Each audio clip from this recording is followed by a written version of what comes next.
Let me ask you something. Are you getting everything out of your rent-to-own business? If you're not an A-Pro member, then the answer is probably no. Look, advocacy is A-Pro's bread and butter. This is why they were created and what they do best. But here's the thing. A-Pro membership is about way more than advocacy. A-Pro connects you to the movers and the shakers of the industry, people who've been there, done that, and they can help you do it even better. A-Pro's monthly webinars give you expert insights and actionable takeaways. It's like having a masterclass for your business every single month. Got questions about complex regulations or sticky situations? No problem. A-Pro's legal hotline gives you direct access to experts who have got the answers. That's a peace of mind that you can't put a price on. And let's not forget the resources, news, updates, and tools that keep you ahead of the curve. Scholarships for your team? Check. Disaster relief when you need it most? Double check. A-Pro is your ultimate support system in the rent-to-own world. So stop settling for less. With A-Pro, members get more. More support, more connections, and more success. Head over to rtohq.org and join the A-Pro family today. Because in this business, more isn't just better. It's essential. See you at the top with A-Pro.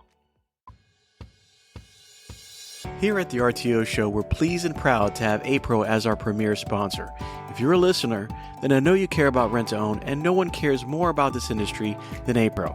A-Pro is the only national trade association dedicated exclusively to RTO businesses. Since 1980, A-Pro has been America's rent-to-own champion with legislators, regulators, the media, and the public.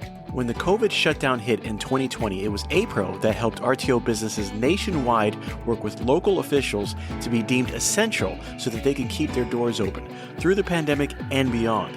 Just like it always does, A-Pro helped keep rental dealers connected, informed, updated, and operating at their best. As a result, our industry came through the hardest part of the COVID pandemic, not just surviving, but thriving.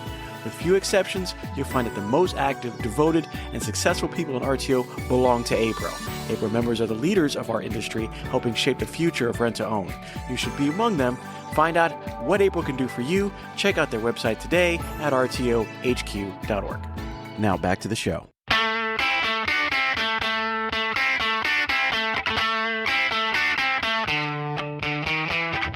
Hello and welcome to the RTO Show. This is your host, Pete Chow speaking. I'm here with my guest host, Jason Winters, and we're here to talk about management and why managers are the leader, because it is the manager. It's always about the manager, right? The success of the store, it basically is the manager. Like, you want to fix it, that's where you start. So the manager is a jack of all trades. They're the ones that are going to set the pace. They're the ones that are going to set the pace for the employees, for what happens on a day-to-day basis. What are the basics? Really, they set the standard, right? The bad news is everybody does the minimum. And the good news is you decide what the minimum is as the manager. So if your minimum is that you have a beautiful looking showroom and all your tags are in the right place and in the right amount, and your minimum is that they clean stuff as soon as it comes back and gets it rent ready, all those things that occur in a store, all the calls are going to happen at a certain time. Did the manager make it possible for that to happen, or did they make it impossible for that to happen because they overload the schedule or whatever? Everything, every single thing is up to the management acceptance level, right? So if they think it's okay to have a dirty truck, then they're going to have a dirty truck. The manager is in charge of the location. That's why they make a little more money than everybody else. And that's why it would mystify me when I would walk into a location and there's a bunch of holes on the floor, like we're a hole store and we're just, I can sell anything to anybody, but I can't sell nothing to anybody. And if there's nothing in the hole because there isn't a process for replacing stuff that you sell, that's on the manager. I mean, the manager might blame the guy that took the thing and loaded the truck with it, but didn't put anything in it. Okay, well, great, but you made it okay for that to happen, right? The best thing, and the manager is the one that says, good job, bad job. Good job, bad job. And every time I have a new manager and I put him in place, we always start in the morning. I mean, I don't know what company, every company probably has something that is the paperwork, right? Well, you got to start with the paperwork. You got to know where you're good, bad, and indifferent. You got to make sure that you know where you stand to know what you got to get better, right? So you got to do the processes. And I think the processes always start with the morning paperwork. They have to. And that a lot of managers, I've seen it. I know it happens. And I've been around it. They just print it up, poke holes in it, put it in the book. And I did my paperwork today, guys. And that didn't change anything at all. Like, you basically are wasting the paper. You're wasting your time to put the hole punching. Everything was a waste. But you can fix any problem in that building basically by doing the paperwork. Well, you're not going to know what the problem is until you understand it, right? You got to look at the paper and say, I've got a COD problem. I've got I'm deficient on sales, or, my collections are not where they should be, right? So you got to look at it and say, this is all the areas that need fixing, and you can't go out there and fix them when you don't know what areas you need to get fixed. So it's going to start with the management and knowing exactly where you stand on your day-to-day processes. And it's the management paperwork, in my opinion, is one of the most important things that they do. If they don't just mark it up, say, "Oh, this was bad," all right, and then put it in a book and don't say anything about it. All right, it's like Mr. Miyagi trying to train Daniel-san to win the All Valley Karate Championship. He didn't start off by telling him how to punch and kick. He says, wax on, wax off, right? This is the paperwork, is the wax on and the wax off. Every time a customer, like, if you have bad collections, it's probably because of the payments that you're taking. You're taking whatever the customer flops on the counter. You're not having a conversation with them about what due dates need to be, the right due date, when do they get paid, all that stuff. All that stuff just happens. But what ends up happening is you have a payment problem. And if someone takes a bad payment, in my opinion, a bad payment's an account, it doesn't move the account at least 7 days from today, and keeps them on the right pay cycle that works for their pay, the way that they pay, right? We agree that that's a bailout. Like, if they take anything less than that, it's a bailout. It's a bailout. All right. So if you want someone to stop taking bailouts, you got to catch them taking bailouts, and you got to go and say, "Hey, Pete, I see yesterday, you took a payment from Miss Johnson, and Miss Johnson was past due or whatever. Okay, but you took a payment that made her due on this coming Saturday. Like, is she coming back?" And then, you might say, "Yeah," which we both know. Was she lying about that? The question is, was that a good commitment? And it probably wasn't. Well, maybe Miss Johnson wasn't lying, because she knows the deal, right? Like, she knows, I pay every Saturday. I get the idea. It's Wednesday, and I'll be back, and I'm going to come in on Wednesday, and I'm going to make that payment. Like I agreed to. But what happens on Saturday? What happens on Saturday is she looks at her money that she just got, and she goes, "Okay, who do I got to pay with my money?" Well, I just paid Pete, so Pete can wait. And you just put yourself there. And not because of anything other than you just took a week and whatever, maybe a late fee, right? But you didn't fix the problem. So now she's not going to come Saturday, because she was just at less than 7 days ago, she was paying you, right? Now Saturday comes, she's going to look up at the people, she's going to look at the money, and you pay your bills in single file. Like, you pay the rent guy and the cell phone guy, and, and then as soon as you take your money and you say thank you, you get to the back of the line, period. End of story. That's the way it works.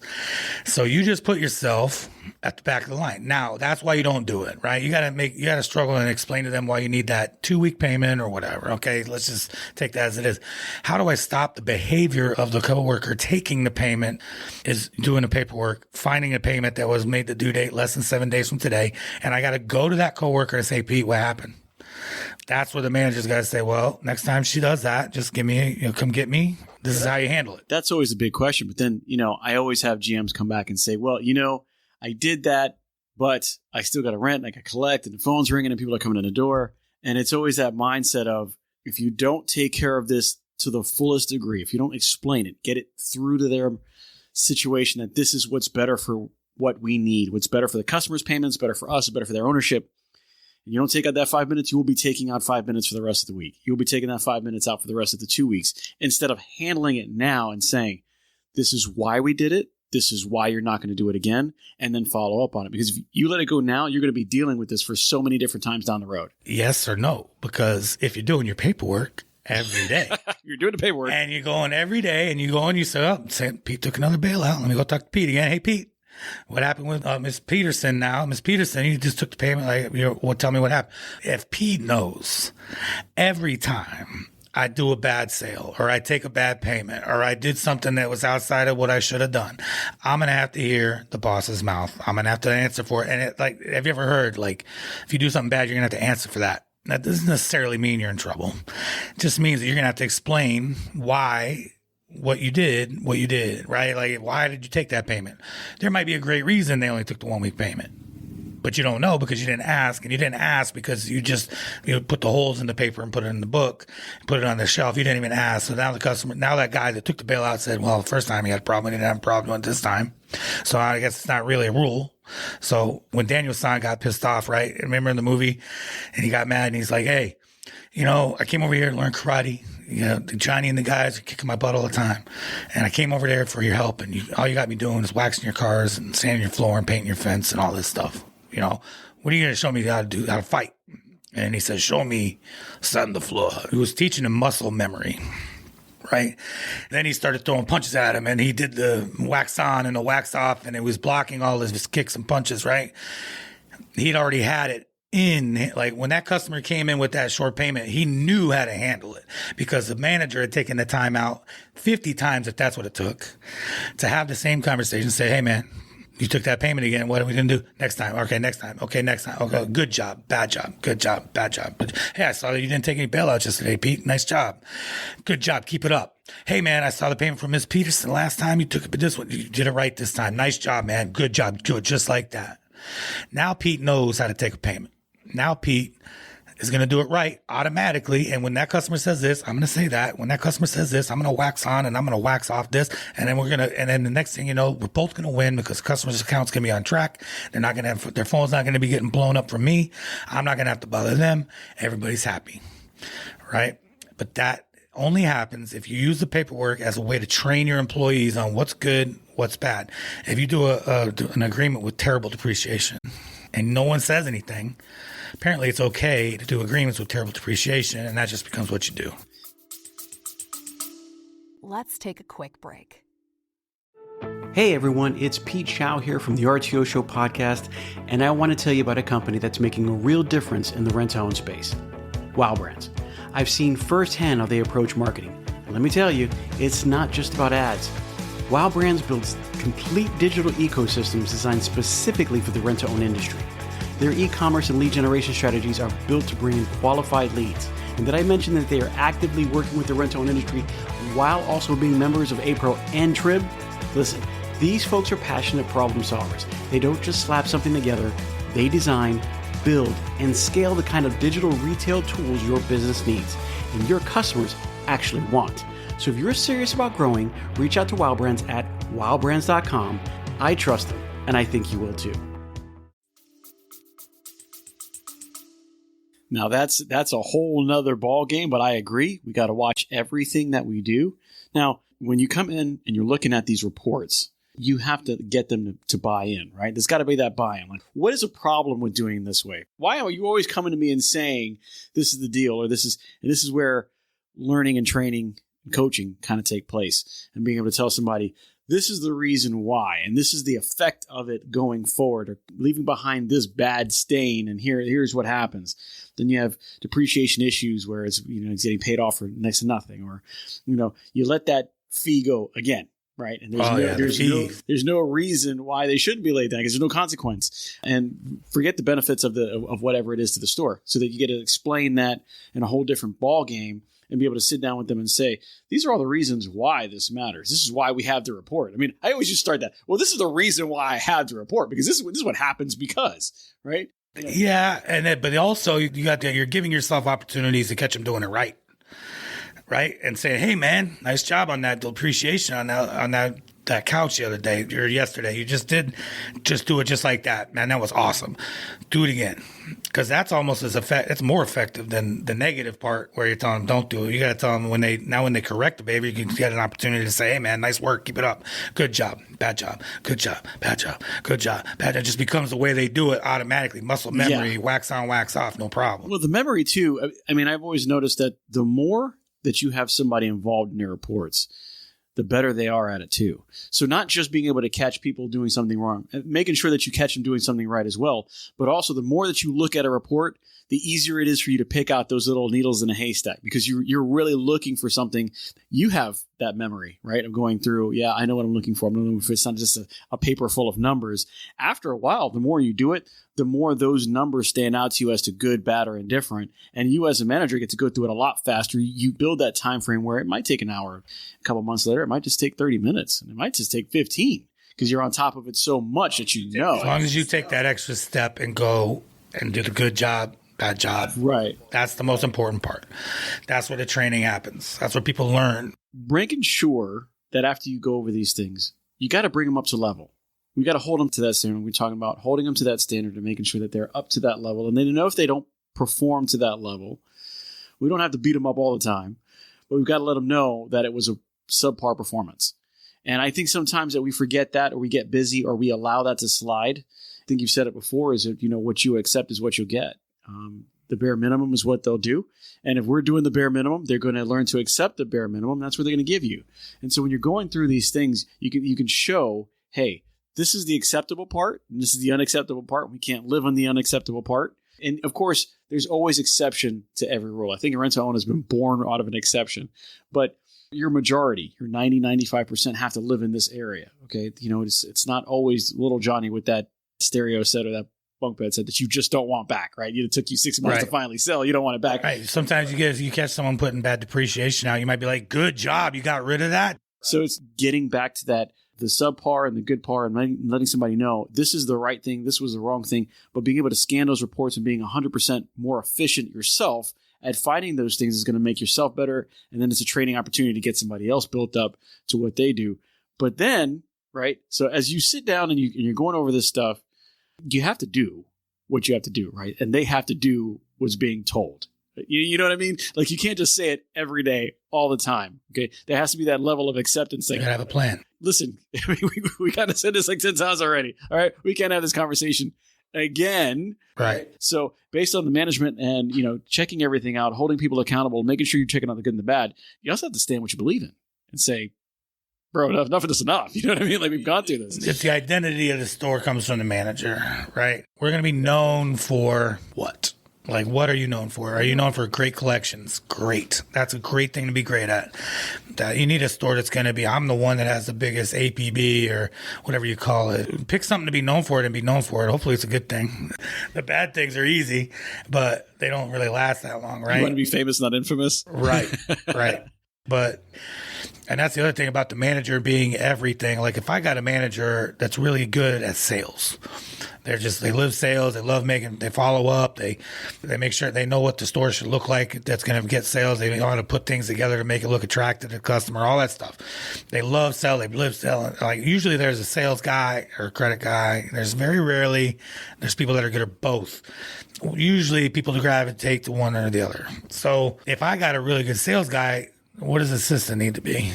Credit-minded people are very good at what they do. Sales-minded people are very good at what they do.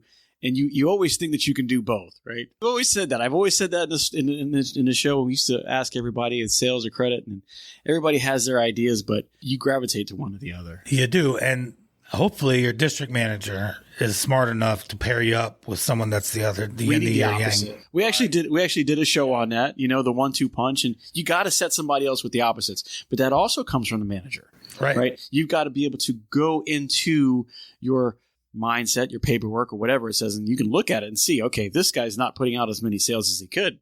But I do get a lot more results when he's on the phone, right? When he's calling a creditor, or she or whoever is handling the situation, I can always see that those numbers are a lot better. I don't have a whole lot of returns. It is getting done through the correct way. And then I got this other person who puts up a lot of sales numbers, but man, they get through the call through like 10 minutes too fast. Okay. Like, what did you do? Like, how'd that happen? And not that they're trying to do something bad, but it's up to the manager to notify himself or herself in the mind. Okay, I need to put a note. This person just has this mindset, this ability, the way they look at it. And you got to make sure people, we've said it a whole bunch of times on the show. We're going to say it again. Are they on the right seat of the bus? Because as the bus driver, you've got to put them in the right seat, man. You've got to be able to look at it and call those plays and call those audibles and say, I know you probably really like your job, but you're going to do so much better. You're going to be so much more successful over here. Now, cross-training is always important because you never want somebody to not know how to do that other part. So don't ever confuse getting somebody sat in the right seat from cross-training. Just because they're great at credit doesn't mean that they shouldn't contribute in sales. Just because they're great at sales doesn't mean there won't be a time frame where they're taking that past due payment because somebody's at lunch or you guys are taking care of some business on the road. So they always have to know one or the other. And they also have to know what's good or bad, which goes back to the reports. Just because they didn't do it or just because it wasn't part of that situation doesn't mean that they should know what a good or a bad payment taking is, or what a good sale and a bad sale is, or you discounted this just way too much. Now we're going to take it in the end. So everybody needs to be cross-trained, but it's always the manager's job, the manager who's leading that charge, to say, you can be 80 or 85% credit, but you got to have something sales in there. You got to give me that sale or two a week, and you can be 85% sales. But every once in a while, you're going to take that past due payment. Every once in a while, you might be knocking on the door and, oh man, I remember you. Like, oh, holy cow. And nothing helps the salespeople understand why they need to get a good order form and good contact info than working credit a little bit. And then finding out, I didn't really approve this guy. I probably shouldn't have gave him this house full of stuff. Like, it really helps them understand each side, and just to have them have a little taste of it, how hard, because it's an age-old thing in RTO, right? It is. The guys in the truck think the people at the store got it easy, and the people in the store think the guys in the truck are out messing around, right? And they're probably both right a lot. But they gotta, then when you get out of that truck and you get into the assistant situation, right? You get promoted from being a car or whatever to an assistant that's selling. And then you find out how hard it is when no one's coming in and you're expected to make something happen and you got nothing to work with. Or you got 14 people coming in and one guy just wants to drag you around the store looking at every little thing and asking every little question, and then everyone ends up getting nothing. And that doesn't show up on anything because you spend a half an hour, guys, sending the guy pictures back and forth, and then that didn't turn into something that day. That the guy on the truck, he left, came back, everything looked the same. You're still sitting in this chair.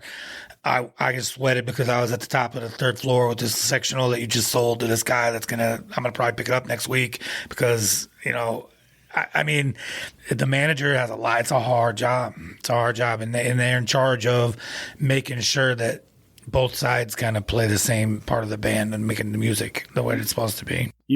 A lot of people think that the management position is doing a lot of things at one time.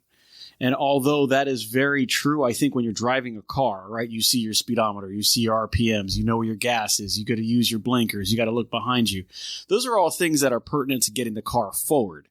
Just like when you're in management, people have to be taking, payments. People have to be selling. The phone has to be ringing. Things are going on. Your guys are leaving. Your guys are coming. But there's one main focus that you've got to stay on and focus on that, whatever that focus is, whether it's be making the sales today or the credit today, or you got new products coming in and you got to figure out how to get your sales and deliveries done while still emptying out the back room, or making sure that, man, it's the last day for me to get my inventory done. And if I don't do it, I want to make sure I'm not the one caught on the end. So like driving a car, you have other things that are going on, but you have this main focus. Don't make it so that you don't pay attention to the main focus, because just like anything, you text and drive or you text and work, it doesn't work out. It just doesn't work out. And then before you know it, you're in a big situation. You might get away with it for a while, but it's eventually going to bite you. When it hits, it's going to hit hard. And so another thought about cross-training, and a lot of people say, all right, I'm going to show you a little bit about sales. I'm going to show you a little bit about credit. I did have somebody who literally was like, cross-training is always important, but sometimes you just don't realize how important it is till you're in that position. Why not take a week on one of your slowest weeks of the month or whatever and literally swap? It's easy, it's easy to say, this is how you take a payment. And they go, yeah. And then you don't, maybe you go another week and, this is how you take a payment. They're like, yeah. But no, now you're going to take all the payments, right? Now I'm going to make sure that you're entitled to take all the payments of all these past due customers so that you can see how many sales you made ended up on this list, right? And you're like, but that's not, that's not what I do. It's okay. I'm not training you to be the best credit person. What I'm training you to do is to see how they ended up there.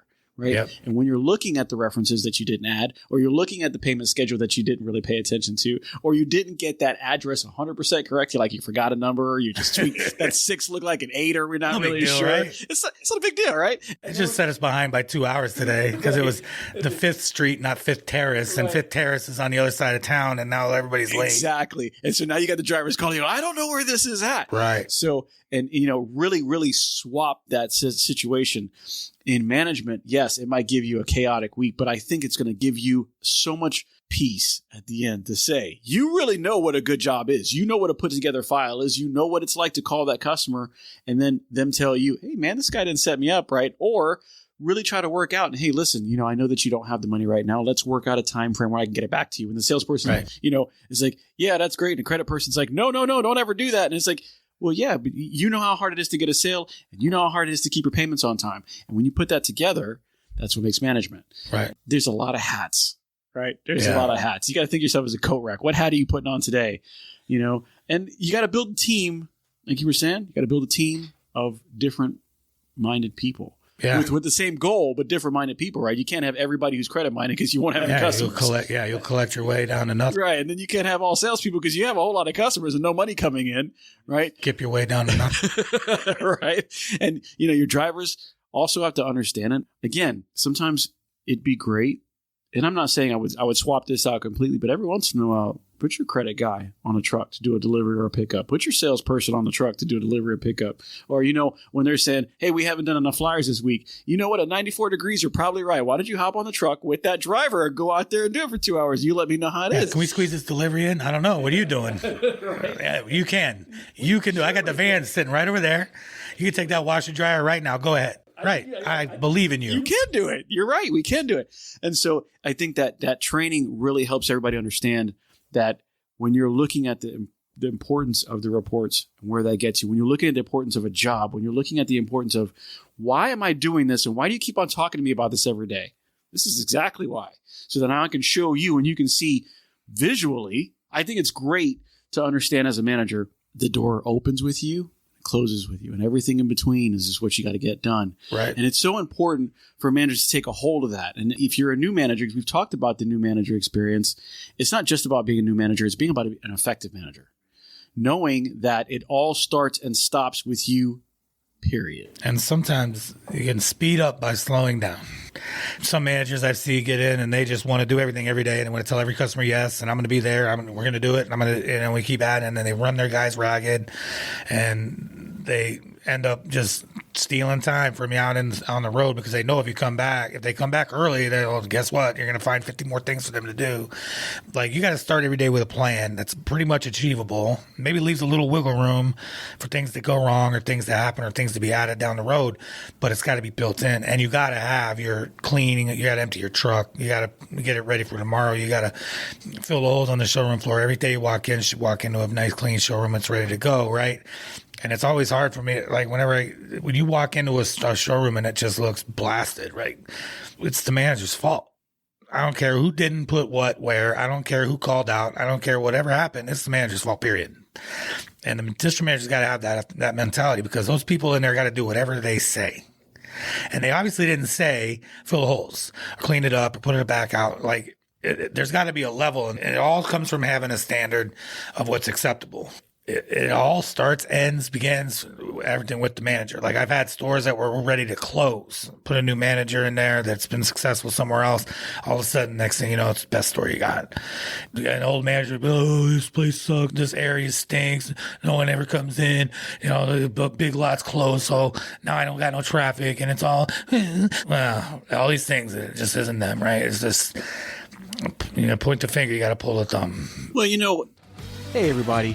Are you looking for something new for your location? Something to set your brand apart from those other RTO companies? Then look no further than Dialectic. They have the best merchandise for a unique approach to today's RTO needs. They carry electronics and outdoor products that will set your brand ahead above the rest. But you don't have to take my word for it. Dialectic won Trib's Rookie Vendor of the Year award. Keith Brock and Luis Garcia have 40-plus years of RTO experience to get you going. You can contact them at 865-369-5902 or send an email to Keith at keith@godialectic.com. Sometimes we get involved in this is the store name, this is the company I'm working for, this is what I can expect. But then there's, regardless of whose name is in front, my name is associated with it. Right. This is a reflection of me. And so when you're talking about your coworkers and your cohorts, and you have a lot of people out there that are looking at these things, they're not going, oh, for instance, this rack store is bad. This Buddy store is bad. This Magic store is bad.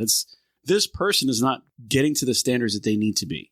And I've always noticed that when you go into a place that's not meeting standards, when you look at it, there's like 80% of the things that you could really just kind of turn around right now. Just the way you think about it, right? You can let them go and not fill that hole. The processes that you can put in place almost in a day, as long as you follow up on them, will change the outlook of the store. It'll change the course and the direction of where you're going. It all needs to become automatic. Like, the driver's got to know if you're taking a living room set, what's going there.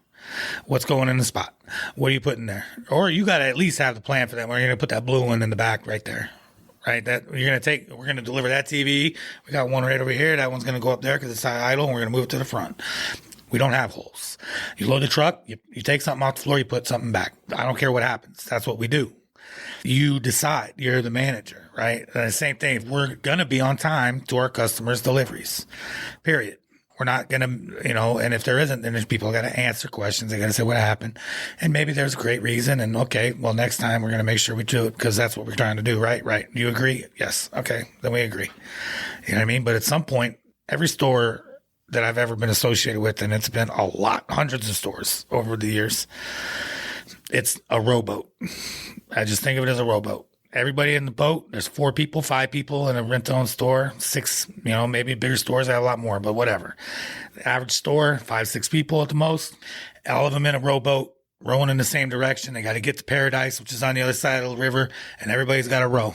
Everybody's got to row. Your part's doing credit, your part's doing sales, your part's doing deliveries, your part, whatever. Everybody's got to roll, but you got to do it, and you got to be rowing in that boat. But if some guy in the boat ain't rowing, or some girl is just sitting there dragging her oar in the water and everybody else is rowing hard and they're dragging her along, the oar is turning us in a circle and we're going around and around and around, we're never going to get to Paradise. We're never going to get where we want to go if that person is not helping. I learned one of my first lessons was about being a manager and being in a district manager position, but it really applies at a store as well, is addition by subtraction. When you got an underperforming person, the manager has to be all over that, because first of all, everybody knows it's not okay.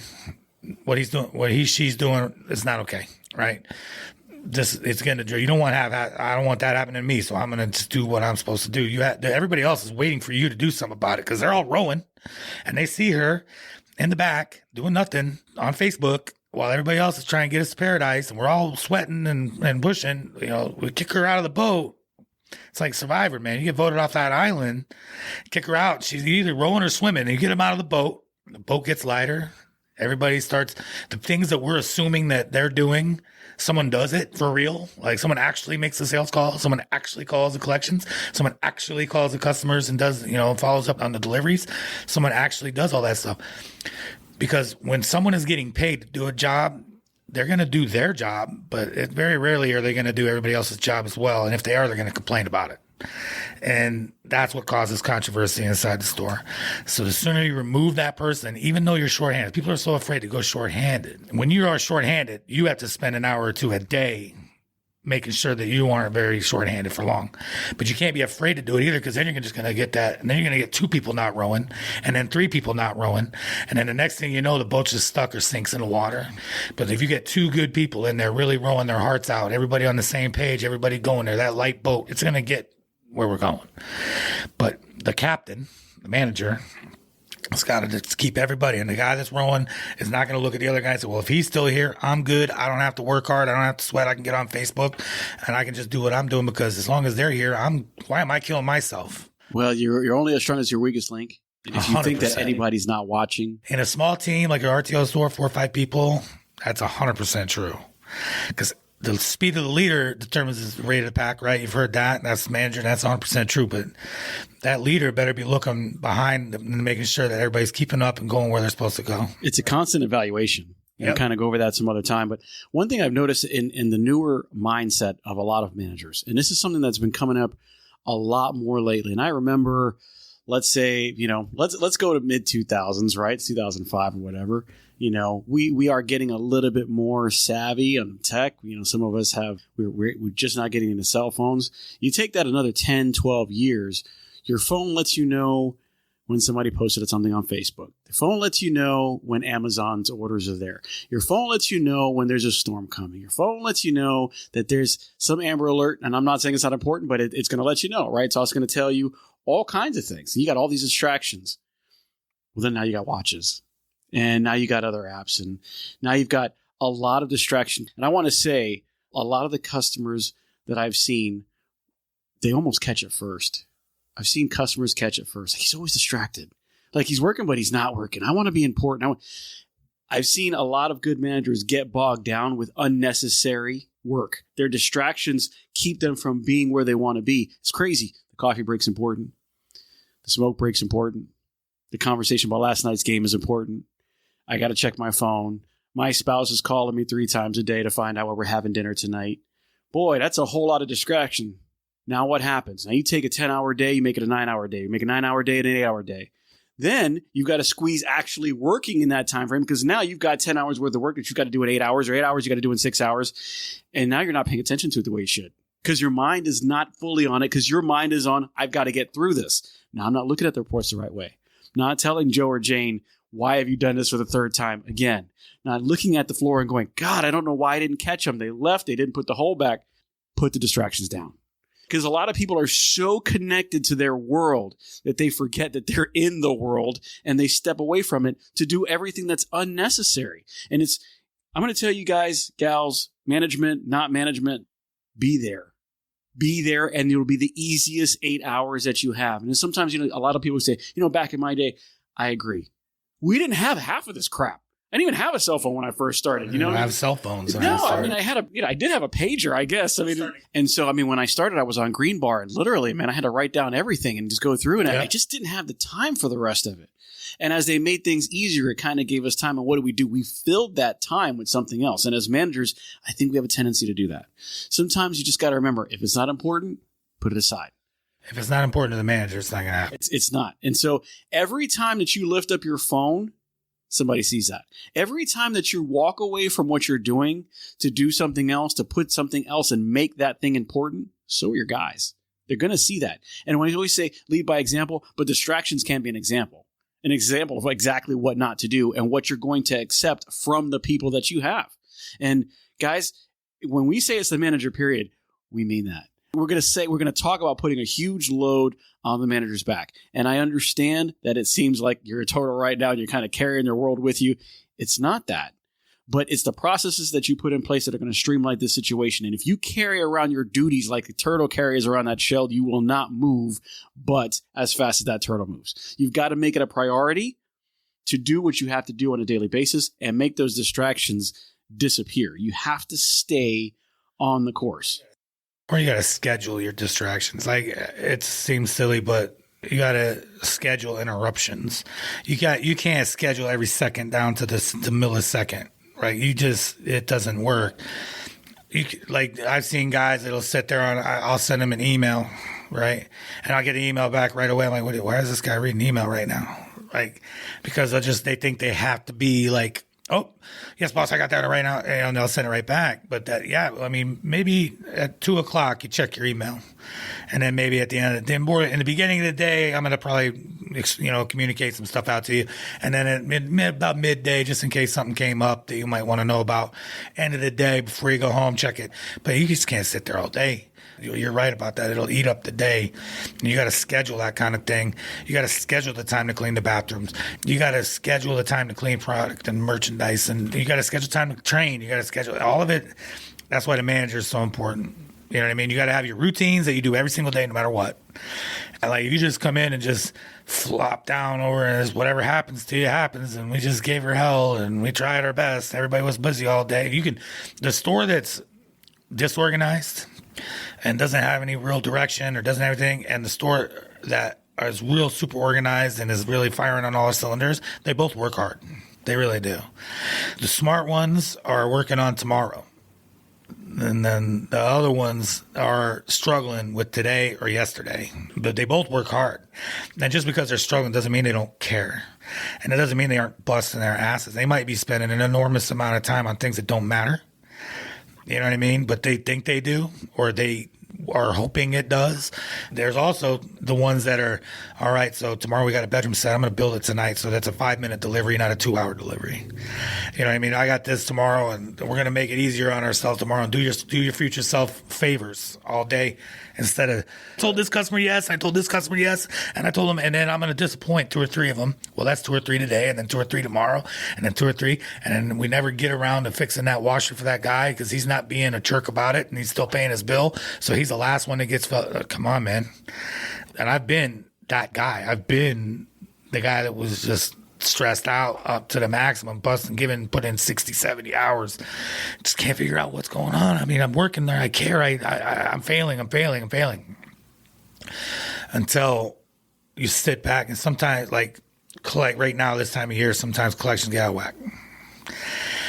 And real recently, I mean, I've been doing this for 20 years, and real recently I learned the value of just shut it down. Collections are out of whack. Why are we going to keep we have to get 6-7 sales a day to put it on top of the fire that's already burning the house down? This week, we're not going to sell a lot. I'm not going to ignore customers. If they come in, I'm going to help them. If they send me a web lead, I'm going to respond to it. I'm not going out of my way to do anything that's going to make this fire bigger. We're going to spend this time to this time every day going out and knocking on some doors, making contact, digging through files. Because if you don't, it's not going to get any better. Oh, no, it's going to come back and it's going to eat you alive. And some managers are afraid to say, well, we're not selling today, we're collecting. You know what I mean? And vice versa. You know what I mean? So if sales are slow, collections are great. It's easy just to sit around and take it easy because you got 2 days from now's close and everybody's happy. That's great. You can just sit around and not grow. It's all about the feedback that manager's getting. And yeah, you can work yourself into a real nice situation where everything's real nice and neat because it's super slow. You'd only do the real good sales that are definite locks, and you just decline people left and right because he might be late a couple of times. That's the worst thing you can do. In the long run, yeah, you'll have a nice, easy life, but it'll be 300 or 400 agreements, barely making profit. Yeah. Some good months, some bad months. Or you got to find that harmony where you can really get up and like you said, every store's got at least 1,000 agreements, at least 1,000 customers. They're just not all on rent at the same time. Some of them are across the street. Some of your current customers are cheating with you with the competitor because they got your 2 things here and they got 3 things over there, and you don't even know. I think a big thing when we tell managers, right? We tell managers prioritize your day. Prioritize your day. Figure out what's more important. You can only get a few things. Right. You have to really remember, prioritizing means that something's going to go to the wayside. Something, is just not going to get done. Starting 1,000 things and getting 2 done. Yeah. I'll take the 2 done. Yeah. Every single time. Because it's 100% done. And I think that one of the things as management that maybe we need to get better at, and I'm not saying that we're not, maybe we are, maybe you need to sit down with your guys and let them know what a priority list looks like. Because we can say, guys, you need to prioritize. Okay, good job. Good talk. I'm going to walk away. And I think that you guys are going to know exactly what I mean by that because there are certain fires in the put. I'm doing my reports in the morning. I'm telling you these things. And then what we got to remember as management too is sometimes we go in there and when we say something, they take that as the immediate, it went to the front of the list. That's the front of the list. Sometimes it is. Sometimes you need to do this right now. Get this done now. Sometimes you're going in there to remind them of something, and what they're doing is taking something mediocre, adding it to the top of the list, and they're getting that done, and the priorities are not in sync anymore. And we have to be able to say, as management, we have to make our own priorities, and then we have to sit down with our guys and go, let me show you what a priority list looks like. Maybe you don't know that this is first. Maybe you don't know that this is second. Maybe you don't know that you can put this at the end because the truth is I want you to have a clean office and throw out the trash every day. I'm more interested in making sure that you close your dang route, right? So I'm not saying that priorities aren't commonly known to people. Sometimes people just need to be told. They need to be led by the manager who's going to say, why don't we all put this down on a list? These are my priorities, and these are the priorities that I want you to be held to as well. We all need to have the same vision. The Monday morning meeting. It is. Okay. If this hole's not filled, we're all going to stop. We're all going to stop and we're all going to make sure that it's filled, right? It's not, hey, I'm going to walk past this hole 3 different times because my job is something else. Yes, it is. But we need to prioritize exactly what it is that we're doing. Is the call through more important than maybe getting a couple of mailers out? Is the mailers more important than maybe, cleaning the bathroom? Is cleaning the bathroom more important than, the back trash? I'm going to tell you a quick story. A guy told me, my old boss, one time there was an acquisition of a store, right? There was a store and right around the corner was another competitor. The competitor sold to the company and we took it over, right? So we go into there, we find out that we got this customer at both stores. And on our store, they were always on time. They barely ever missed a payment at all. They were always right on point. We call them, they call and they pay. Everything was good. And then they had 3 agreements at the other store, never on time. Same person, same exact customer. One store getting paid on time, pretty much keeping in contact, everybody happy. Other store, let it go. It wasn't making it important for that customer to make him on-time payment.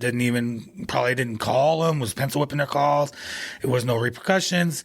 Same exact customer was just getting away with it over here. And they knew, well, I better pay them. They're not going to make, but that just goes to show you it's the manager. This manager's expectation was that they basically obviously either deserved the money because they gave them great service, or when they got out of line, they kind of helped them get back on and they addressed it and they, counseled them back on track. This other guy was just like, yeah, I'll see you next week or whatever. And I'll take the bailout and it's cool and whatever. And then who's selling to who? Which store got bought, because Exactly. and it goes to show. I think another thing too, when you're doing prioritizing, you're letting your customers know just as much as you're letting your employees know.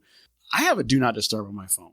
What's funny is I use it at night. I probably should be using it during the daytime, right? Yeah. And putting it on there and say, hey, between the hours of, let's say 9 and 6 or whatever the case is, I don't need to know all these things. Honestly. I mean, it's great to say happy birthday to everybody on their birthday when you get that notification. You got to go on there and you hit that button that's already made for you with a couple balloons on it. For me to stop what I'm doing and take out my phone and read a couple of texts and send that and stop it. Okay, I put it down. But then I do it again. And somebody else did something else. The truth is, too, when you set that precedence up for your guys, when you set it up for yourself and you set it up for the people in your life, they're going to know it's a priority, too. And you might stop getting those phone calls that actually have nothing to do with your job. I'm working on credit, and it's so important to make that my priority. And so why wouldn't I do that? And it's so important to make ourselves understand that that is important, too. We sometimes we want to give everything importance. Mm-hmm. Put it on the priority list. How much is it really going to affect your day? Is it really that important? Or are you making somebody else feel important while you're taking your daily duties and you're kind of just putting them to the side? And then you wonder why, like you said, I'm working the 60, 70 hours. I can't get ahead. I don't even know why. I work as much as this guy. Or more. Right. And the truth is, smarter, not harder. Right. And that's a big part of it. Making sure that you're not allowing these things to kind of just fall to the wayside. Eliminate the stuff that you can't control. Eliminate the distractions. Get it out of the way. Make sure that you get rid of distractions. Turn on your do not disturb, or at least put it in a situation where you know that you're going to prioritize it. For the next hour or 2 hours or whatever I'm doing, that's my priority, because I'm going to focus better on what I'm doing. I'm going to learn more from what I'm doing. If I say, wow, this is a bigger depreciation, okay, I could just see that for a one-time off, or I can see that, man, this is another sofa that has a high depreciation. Wait, this is another living room group. Wait, so everything else seems to be fine, but every time we get to furniture, for some reason, it's not right. Now you're learning trends. Now you're understanding things. Put the phone away. It's tough, man. It is, too. It's an addiction. It's an addiction right now. It's actually classified as an addiction. And it really needs to be that side stance. Like, if somebody's calling me and I look at it and you can wait, I call you back. You know what I mean? We just put so much importance on that. But you want to make sure that you're focused. You want to make sure that everybody knows a priority. You want to follow up on the reports in the morning. You want to make sure that everybody understands where you're coming from. You want to teach the possibility of staying undisturbed. You want to teach them the reasons why we're going over everything that we're going through all the time and what difference does it make. You don't want to be the guy selling the accounts. You want to be the guy buying them. You just do the right thing all the time, and it's going to come to you. It just is. Make sure that if you don't have the answer, it's okay. Figure it out. Figure it out together, or let them know it's not the end of the world. You don't have to drop everything you're doing to get to the answer right then, unless, of course, something's on fire. We'll get to that. That's okay. I don't really know the answer right now either. Let's figure it out together. It's a skill to be able to go back to what you were doing before, because there's so much to do. Like the managers, there's so much to do. And is it bad to go and start working on restoring a bunch of computers and then going over here to this and then go over to that and then you start this and you start that? You're working. You're working your tail off. You're going home tired. You're like, oh, I didn't finish those restores, and I started calling, but I only got like half of them. And this guy calls, and then it's an art to be able to just. I got to get 3 things today. Today's Wednesday. We do this, this, and this. Well, no matter what, the rest of it fills in around the cracks. There's a million distractions. They're not going to stop. It's always going to be there. Facebook is going to keep ding, ding, ding. Whatever it is, like it's the same basic idea. Like no one needs to know what you had for lunch. And there's really people taking time out of the day to go like, hey, he had looks like a pretty good taco. That's great. I want to know where that taco came from. Who cares?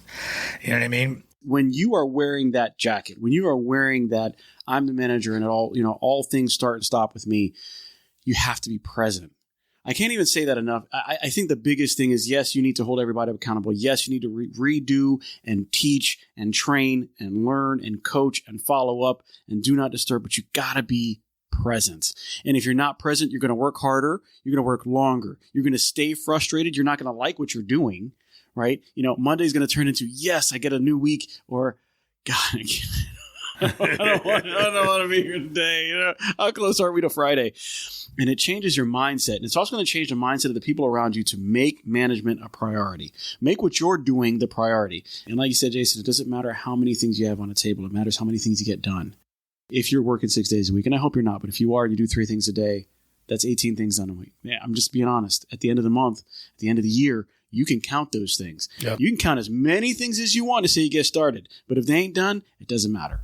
If anything, it causes a little fire. It's so hard. It's a hard job. You know what I mean? But you can make it harder or you can make it easier. You know what I mean? But at the end of the day, you got to be able to just get a few things done every day. You have to. Because the phone's going to ring. The door's going to swing. There's going to be the other store calling and complaining about this. And do I have the part for that? Oh, well, do I order? Okay, well, I got services coming tomorrow. I mean, bro. I'm going to leave us with this. When's the last time you got in your car to get something done, right? When you're going somewhere and you got halfway there and you just got out the car. You just got out the car. I'm not there yet. I'm not done, but I'm going to get out the car and I'm going to find the car tomorrow. It doesn't work that way. When you're going to a destination, you start and then you have to finish. And that means you got from point A where you started to point B where you're done. And if you get out in the middle, it doesn't make any sense when you're in the car. Well, it doesn't make any sense in management either. And that's what we have to say about that. We want you guys to understand it starts and stops with the manager, period. That doesn't mean that there aren't things to teach everybody that they can learn on their own and kind of be independent. It means that it starts and stops with us. Let's make all of our interactions important. Let's make everybody understand that this is a team effort, but it starts and stops with the coaches. It starts and stops with the managers, and that's how we do. Listen, guys, we do appreciate you sitting with us today. If you have any questions or concerns, comments, something that you want to mention on our show today, please hit me up at pete@thertoshowpodcast.com. You can also hit us up on the website, www.thertoshowpodcast.com. Hit us up on Facebook or Instagram. We run that all the time. You can actually hit us up on LinkedIn now. We have a pretty good, solid LinkedIn account. If you guys have any questions for Jason, hit us up, leave a message for us, and we will get that to you. Remember to subscribe and like anywhere that you get your podcasts, Spotify, Google Podcasts, or Apple Podcasts.